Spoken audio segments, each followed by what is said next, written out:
Assalamualaikum warahmatullahi wabarakatuh.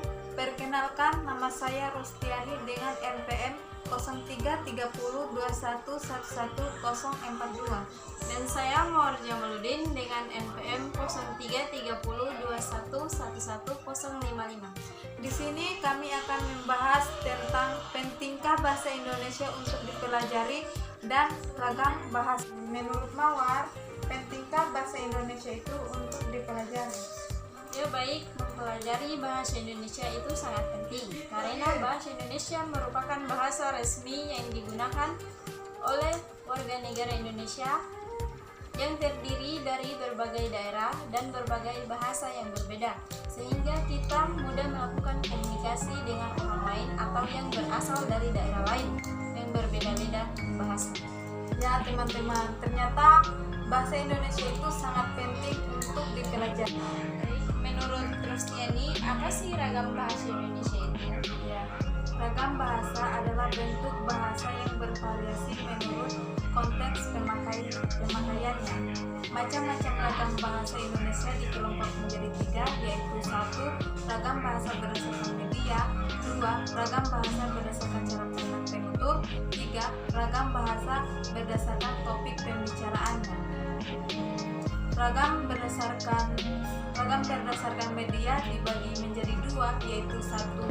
ragam lisan dan 2 yaitu ragam tulis, di mana ragam lisan adalah bahasa yang dihasilkan melalui alat ucap atau diutarakan secara langsung.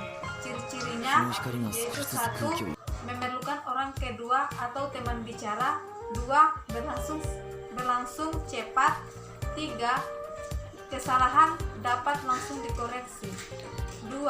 Ragam tulis adalah bahasa yang dihasilkan dengan menggunakan rangkaian huruf sebagai unsurnya.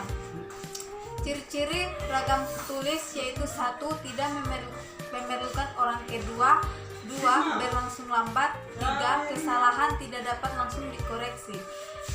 2.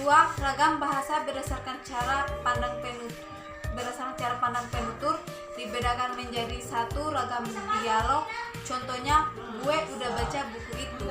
2. Ragam terpelajar, contohnya saya sudah membaca buku itu.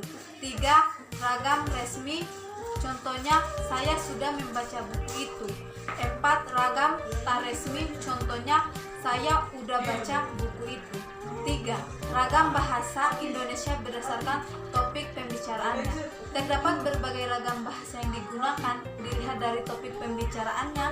Topik yang dimaksud meliputi topik hukum, bisnis, agama, sosial, budaya, dan lain-lainnya.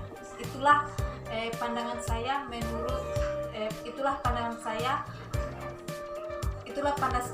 saya tentang ragam bahasa. Ya baik, itulah tadi yang dijelaskan tentang ragam bahasa oleh Rostiani. Jadi teman-teman, itulah pembahasan dari 1. Pentingnya bahasa Indonesia untuk dipelajari, dan 2. Ragam bahasa. Kami dapat menyimpulkan bahwa bahasa Indonesia itu sangat penting untuk dipelajari agar kita mudah melakukan komunikasi dengan orang lain atau dengan daerah yang berbeda bahasa dengan kita.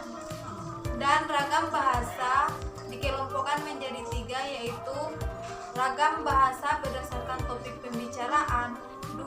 Ragam bahasa berdasarkan media, dan 3. Ragam berdasarkan cara pandang penutur. Kesimpulan dari pembahasan tadi, saya atas nama Rostiani Dan saya Mawar Jamaluddin mengucapkan wassalamualaikum